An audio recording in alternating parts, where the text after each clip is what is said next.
Hello and warm welcome to the It Takes a Village podcast, episode number 1. I am your host. My name is Rebecca.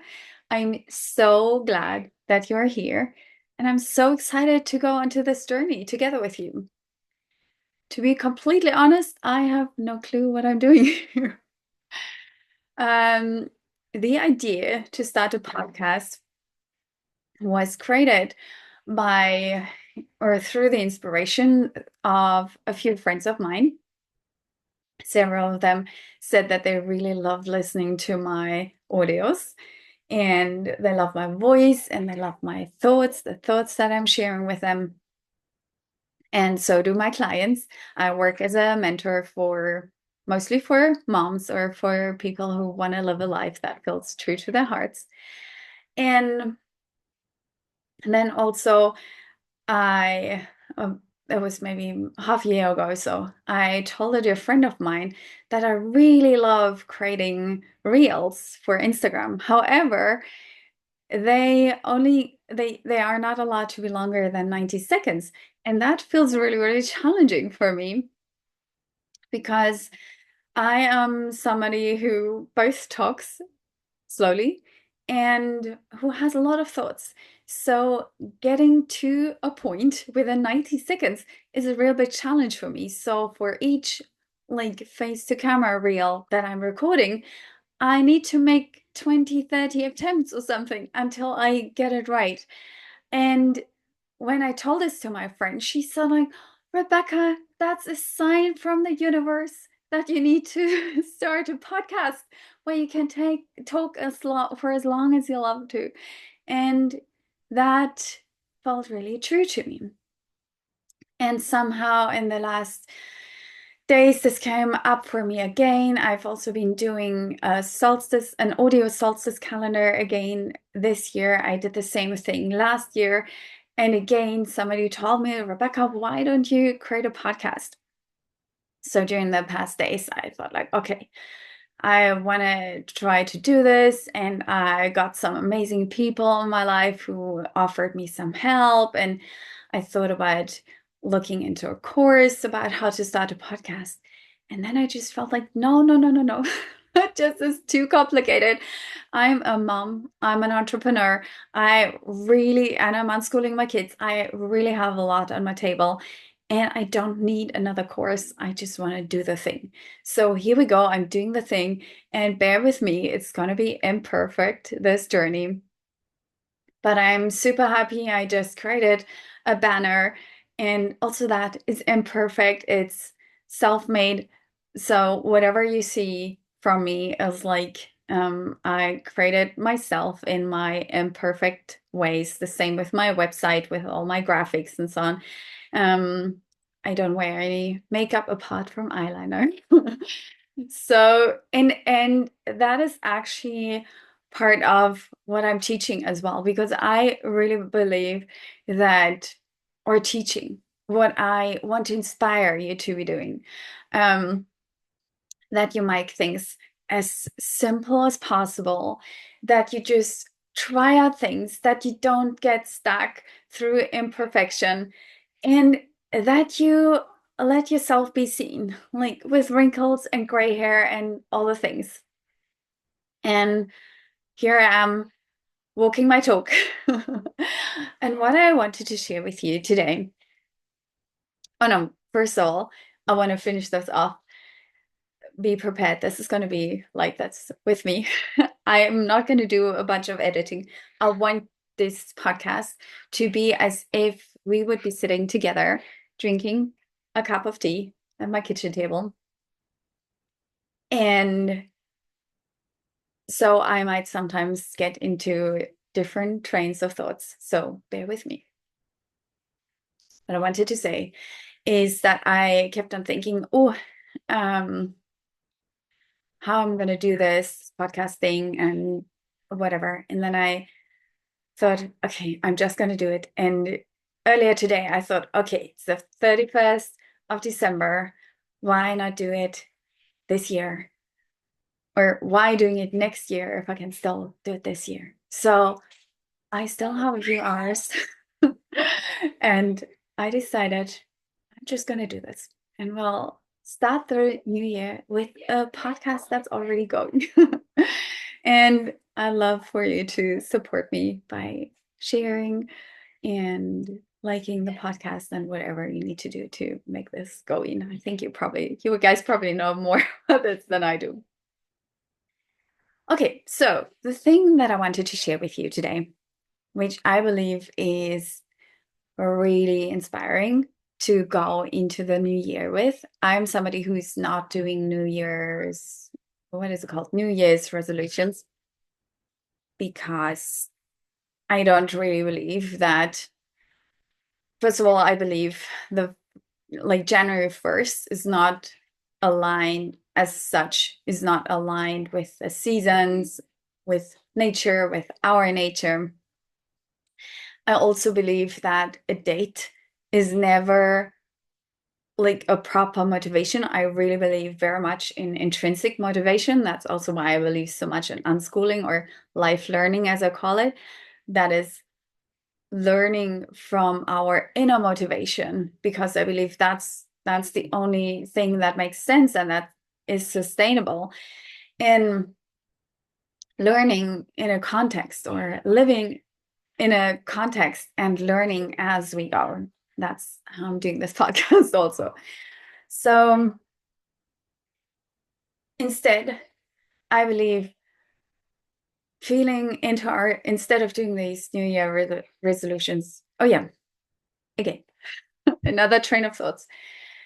So I believe a starting or any date is never an intrinsic motivation, and especially not a starting date.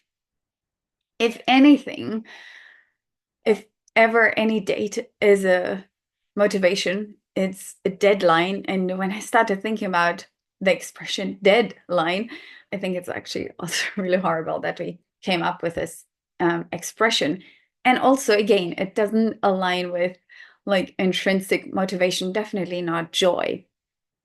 And when we think about New Year's resolutions, I mean, who's still thinking of New Year's resolutions by the summer? I mean, most people have forgotten about it when we come to February. So for me, that is nothing that is sustainable, even though sometimes I pick a word for the year. The word for this year for me was beyond. And I'm guessing I'm going a little bit beyond by starting a podcast on the last day of the year.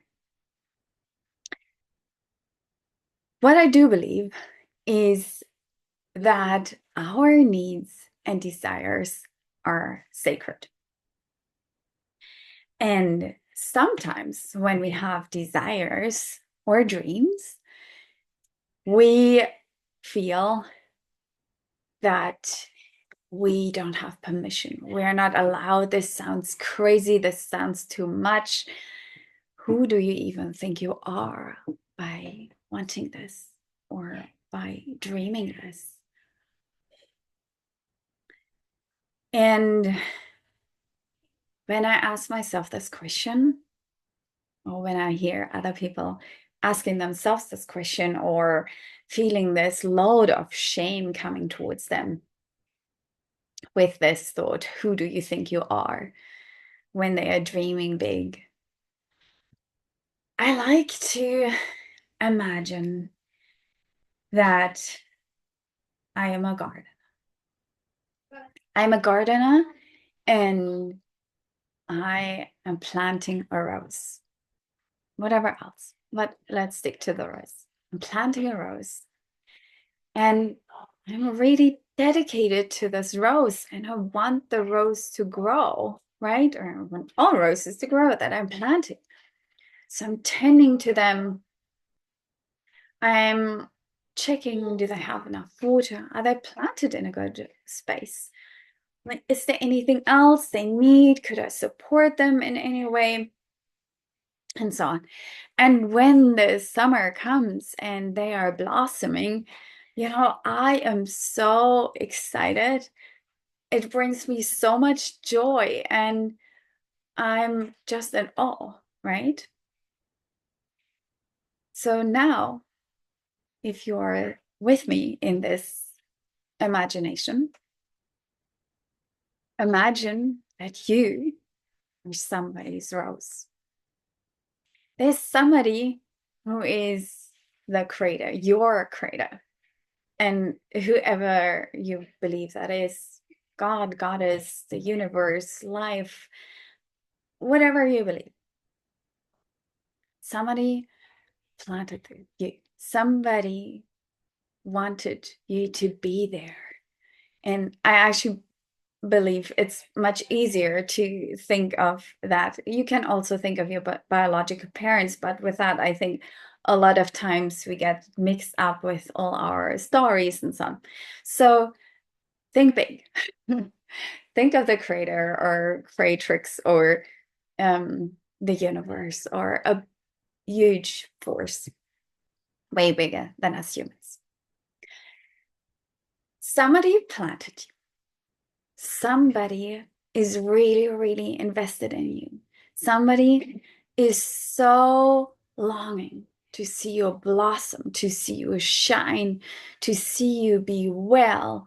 And they they want you to thrive, and they get so joyful to see you thrive, and they feel that this is the reason of your existence, to be in your fullest expression, to really live life to the fullest. I mean, if you were going back to that gardener imagination, I doubt that you would ever go like to the rose when it's like maybe um the rose is dipping its heads a little bit, that you're going, yeah, that's good enough. I mean, you don't have the right to ask for more water or a better placement or a little bit of support or something.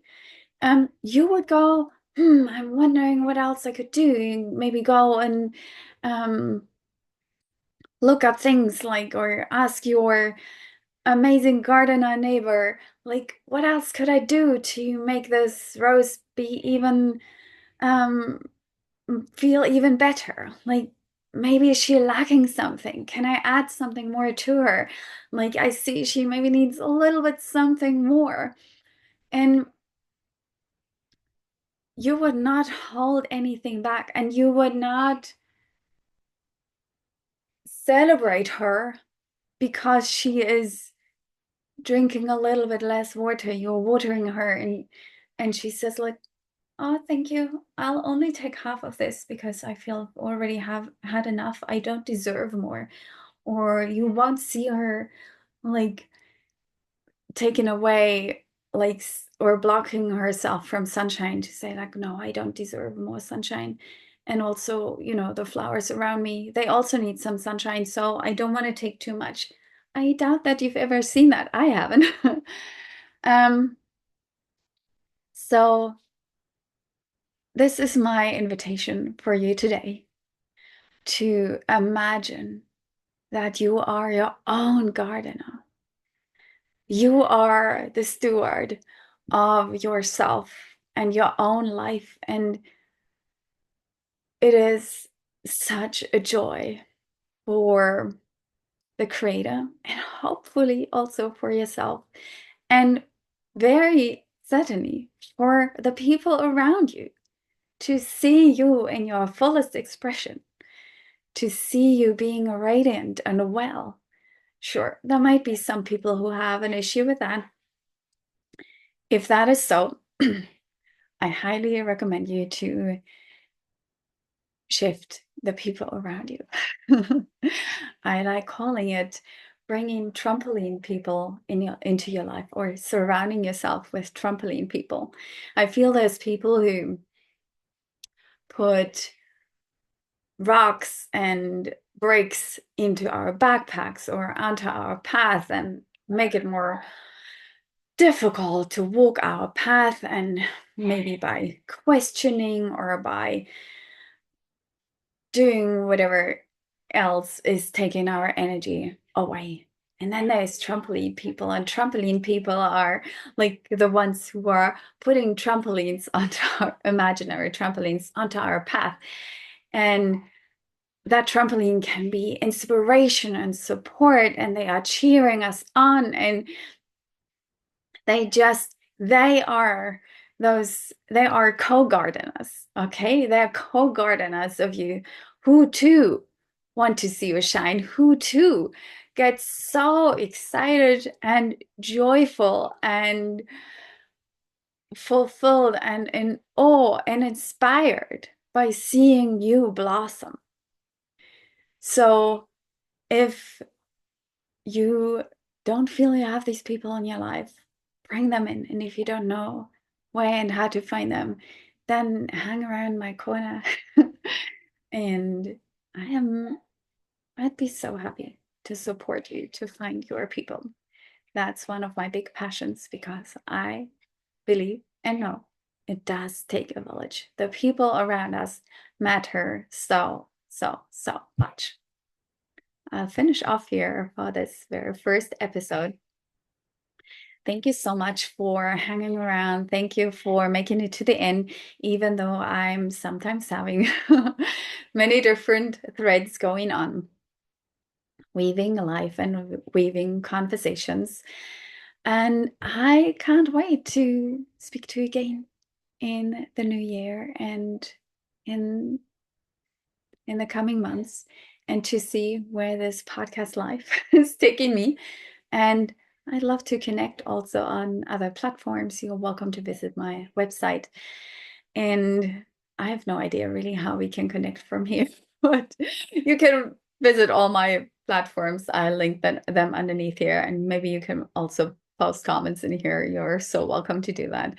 And I'm so excited to see you blossom, to see you bringing more trampoline people into your life, and to do the same for myself. I do have a lot of trampoline people in my life, though. But I do know that I can blossom even more, and I have really exciting plans and dreams and desires. And I'm excited to take you with on this journey. I hope to see you soon again. Much love.